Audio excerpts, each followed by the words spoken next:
அதற்கு உதவி செய்கின்ற வகையில் நீங்கள் அவங்களுக்கு வாகன வசதி மற்றதை செஞ்சு கொடுக்கணும். கிள்ளி கொடுக்கிற கரங்கள் எல்லாம் அவருடைய கரங்கள், அள்ளி கொடுக்கிற கரங்கள் கொடுக்குறீங்க போகிறீங்க. அது ஆனால் வண்டி வாகனங்கள் வர்றதுக்கு எனக்கு சொந்தமாக வண்டி கிடையாது, வாடகை வண்டியில் தான் வரேன். அதோட இல்லை, நான் ஒரு 40 கிலோமீட்டர் என்னுடைய இல்லை இருங்க ஐயா, நான் அதாவது சொல்லுங்க 40 கிலோமீட்டர் என்னுடைய சுற்றளவு. சுருக்கமா சொல்லுங்க. அதானா அதில் போய் மக்களை சந்தித்து மக்களுக்கு பணி செய்யணுன்ற அளவுக்கு வாகன வசதி இல்லை ஒன்று.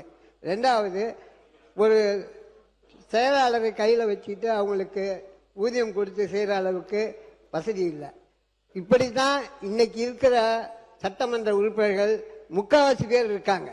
அதில் ஒன்றும் மாற்றமே இல்லை. அதில் அந்த சட்டமன்ற உறுப்பினருக்கு உதவி செய்கின்ற வகையில் நீங்கள் அவங்களுக்கு வாகன வசதி மற்றதை செஞ்சு கொடுக்கணும். காலனி அணியாத எம்எல்ஏ கூட இருக்காங்க இங்கே. காலனி அணிய முடியாத அளவுக்கு வசதி வாய்ந்த எம்எல்ஏ இங்கே இருக்காங்க. அப்படி இருக்கிற ஒரு சூழலில் லஞ்ச லாவண்யம் இல்லாத அரசு அமையணும்னா நம்மளுடைய உறுப்பினர்களை நலமுடன் வைத்துக்கொள்ள வேண்டியது தங்களுடைய உண்மையான அன்போடு கேட்டுக்கொள்கிறேன். நன்றி, வணக்கம்.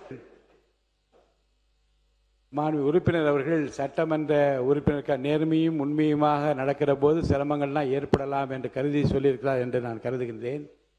இதை மாண்புமிகு உறுப்பினரிடம் மாண்பு உறுப்பினர்கள் மற்றும் தமிழக சட்டமன்ற பேரவை மேலவை முன்னாள் உறுப்பினர்கள் நற்பணி சங்கம் அவர்களும் சில கோரிக்கைகள் எல்லாம் வைத்திருக்கின்றார்கள். மாண்புமிகு முதலமைச்சர் அவர்கள் இந்த அவையில் இருக்கின்ற காரணத்தினால் நேரடியாக அவருடைய கவனத்திற்கு கொண்டு செல்வது என் கடமை என்று நான் கருதுகின்றேன். ஏனென்றால் நமக்கெல்லாம் தெரியும், கிள்ளி கொடுக்கிற கரங்கள் எல்லாம் அவருடைய கரங்கள், அள்ளி கொடுக்கிற கரங்கள்.